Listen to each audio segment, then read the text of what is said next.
Assalamualaikum warahmatullahi wabarakatuh. Let me introduce myself first.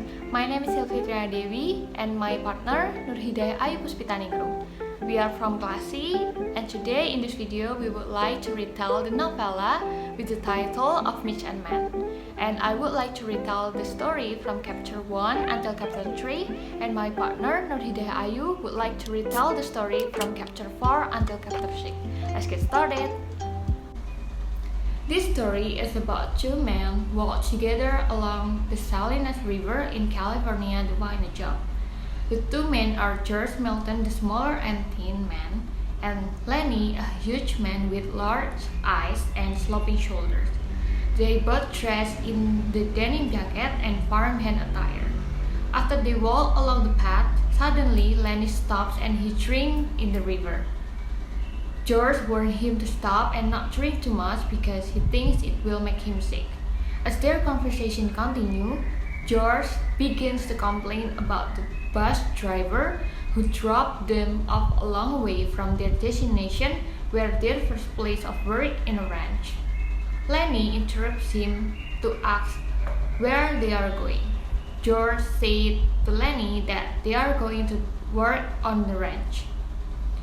Then he finds Lenny is holding a mouse and orders to give it up, throwing it away. He tells Lenny that he must behave himself when they meet the boss because George don't want to get any trouble of the kind they encountered in with the last place they work. George decides they will stay there and head to the ranch in the next morning. Then Lenny across the river and recovers the mouse, only to have George find him out immediately and take the mouse away again. George reminds that Lenny's Aunt Clara used to give him a mouse to pet, but he tends to break the small creatures unintentionally. When he shows affection for them, killing them because he doesn't know his own strength. Then Lenny asks George to tell him his favorite story about the rabbits. George also tells their dream that someday, as soon as they have managed to save enough money, they will buy a farm where they can grow their own food, raise livestock, and keep rabbits. Lenny cheers both of them up.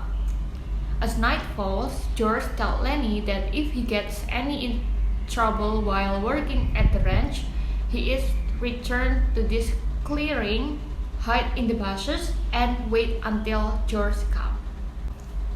The next morning, George and Lenny arrive at the ranch and go to the bunkhouse.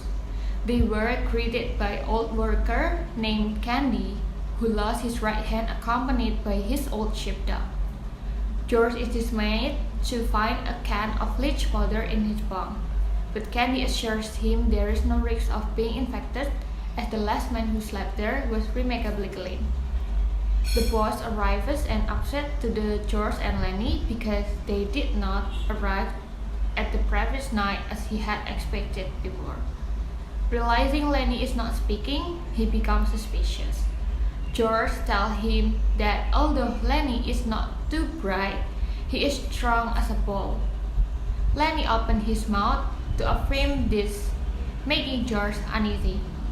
The boss suspects George of taking advantage of Lenny, and he warns George not to try to pull anything on him and leaves. George reprimands Lenny for not opening his mouth because he noticed that Candy is eavesdropping. The boss' son, Curly, enters and annoying that Lenny does not speak. After Curly leaves, Candy tells them that Curly is a lightweight boxer who enjoys picking fights with the bigger guys, and reveals that Curly is married to an attractive, flirtatious woman. George tells Lenny to hide at the pool by the river if Curly gives him any trouble. Curly's wife appears saying that she is looking for Curly, and she is acting flirtatious before leaving. George turns to Lenny and tells him to stay away from her. Lenny says that he wants to leave to the ranch, but George tells him that they need money. Slim, the jerk line Skinner, arrives and greeting George and Lenny. After greeting them, Slim said that his dog just had puppies. Then another ranch hand joins. His name is Carlson. He asks about Slim's dog. Carlson suggests that Candy shot his old dog to take one of the puppies. When the workers leave for dinner, Lenny expresses his wish for having a puppy, and George agrees to ask Slim if he can have one. As George and Lenny prepare to leave after dinner, Curly appears again looking for his wife, and hurries off angrily when they tell him where she went. George admits that he hates Curly. At the end of workday, Slim and George return to the bunkhouse. George thanks Slim for letting Lenny have one of his puppies. George explained to Slim that a woman named Clara used to care for him until she died. Around that time, George and Lenny began working together, and friendship formed to both of them. Slim really appreciates their friendship. George tells him that at their last job, Lenny tried to touch a woman's dress and she accused him of rape. They barely escaped with a lynch mob. Suddenly, Candy enters with his old dog, and Carlson starts to complain about Sting. He recommends to shoot Candy's dog, and after Slim's agreement, Candy sadly gives his dog to Carlson. Carlson gets his larger pistol and takes the dog out of the bunkhouse. George, Slim, and the other wait anxiously in silence. Until they hear the gunshot, Lenny comes back to the bunkhouse followed by Curly, who is searching for his wife. Lenny pushes George to tell them about the dream house again. Candy gets interested by their plan and asks about how much the farm will cost. George responds that it costs $600. Then Candy offers to pay $650 to join. George agrees, and he and Lenny realize their dream could become reality. Slim angrily comes into the bunkhouse followed by Curly, Carlson, and Whit. Curly is apologizing for thinking that Slim was with his wife. After Curly tries picking a fight with Carlson, he turns to Lenny and he is laughing at him. Curly starts punching Lenny's face and he looks to George for help, but George tells him to fight back. Lenny grabs Curly's right hand and breaks it effortlessly. Slim leads Curly away to a doctor. He warned him not to have George and Lenny feared or he will be made the laughingstock of the ranch, and Curly agrees with that. After that incident, Lenny fears that he will not be allowed to tend the rabbits on their farm. But George comforts Lenny that the fight was not his fault, and he should not be afraid of it, and George assures him that he will allow Lenny to tend the rabbits on their farm. Okay, so I will continue with chapter 4 until chapter 6.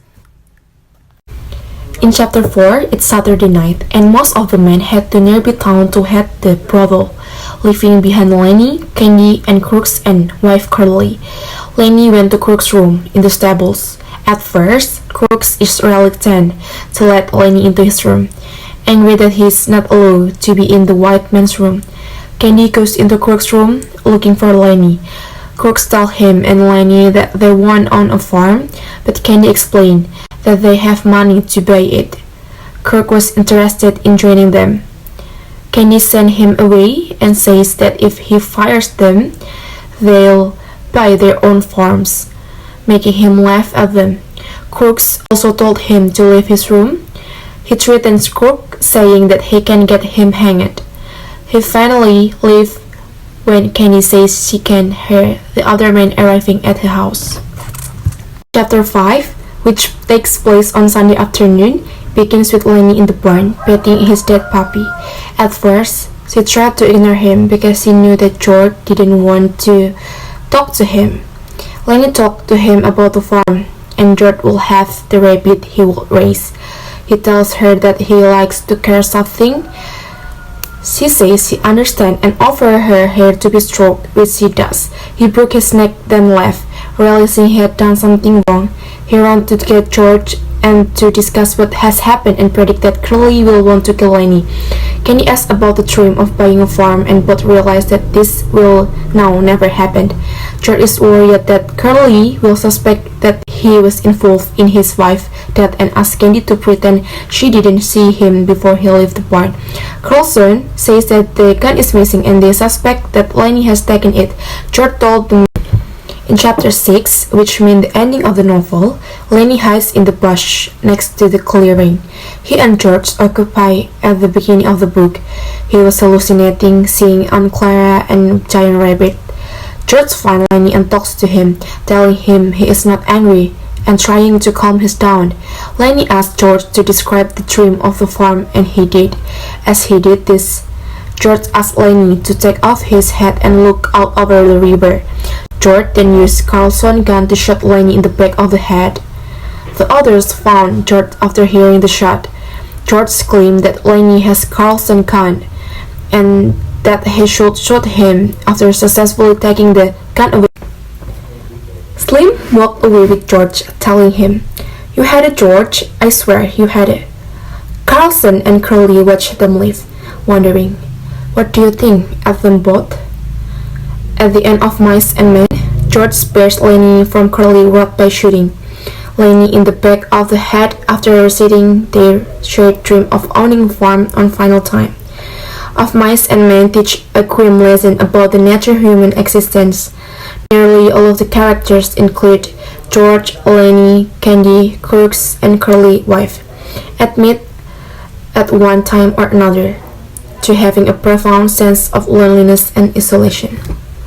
So it was a retold story of novel of Mice and Men from me, Nur Hidayah Ayu P.N, and from Silvy, Triana, Dewi.